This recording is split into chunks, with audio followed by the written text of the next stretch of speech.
a service of CNC Worldwide.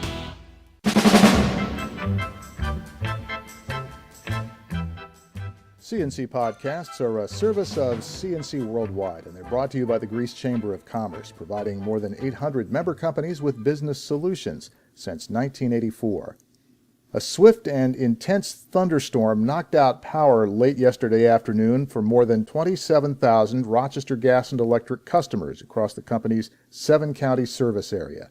More than 12,500 of those people were in Monroe County, which took the worst of it.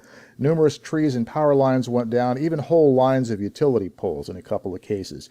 Repair crews had about 9,000 of those people hooked back up again by late Tuesday night, but RG&E says it will be a couple of days before everything's back to normal. Nobody was hurt in the Rochester area, although a woman had a narrow escape in Henrietta. She was driving on West Henrietta Road when a major tree limb fell on her car. Deputies say she saw the limb start to go and hit her gas pedal. The limb fell across the back of her car instead of on top of it.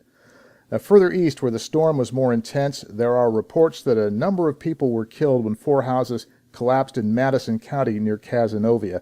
And from the Binghamton office of the National Weather Service, this photo taken near Verona, and it looks a hell of a lot like a tornado.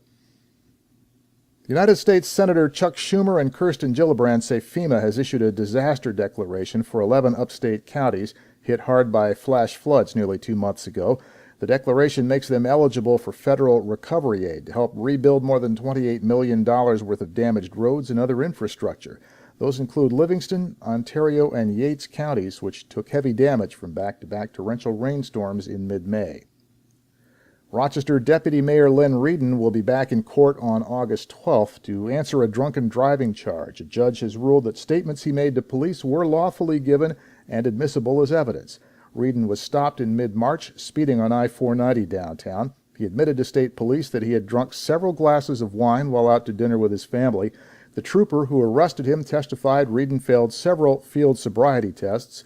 He also told Reedon's lawyer the deputy mayor was cooperative and did not ask for any favors because of his position. Reedon has no previous record.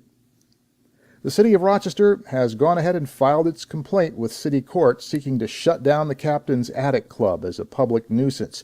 In papers filed with the court Tuesday, the city says the East End Club has been cited 26 times for violations ranging from a shooting outside to serving alcohol past closing time.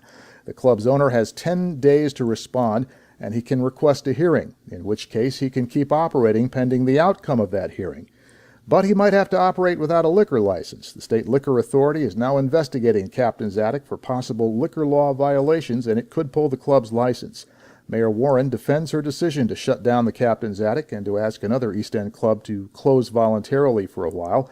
She says the city needs a vibrant East End entertainment district, but not businesses that scare people away. A Livingston County man who pleaded guilty in the shooting death of his wife has been sentenced to 20 years to life in prison. Livingston County Sheriff Tom Doherty says Gary Flemke was sentenced in Livingston County Court Tuesday. The 61-year-old admitted to shooting 58-year-old Marcia Flemke 3 times in their home on Bald Hill Road. He then burned her body and buried her in the woods behind the house. Officials, including Lieutenant Governor Bob Duffy, broke ground Tuesday for a new science building at St. John Fisher College in Pittsford.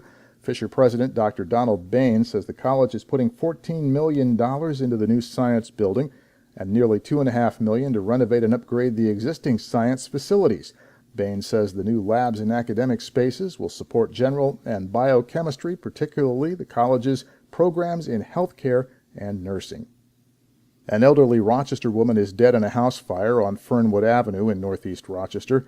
The fire department was called about 7:30 Tuesday night to a house in the 200 block. 8 people were inside, but only 7 made it out. The victim was found inside the room where the fire apparently started. The cause is under investigation.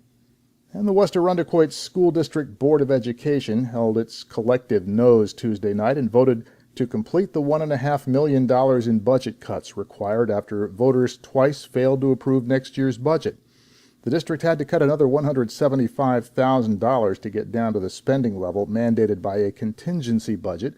It voted to cut modified B sports for middle schoolers, to eliminate field trips and outdoor education, and to cancel the fall drama and spring comedy performances.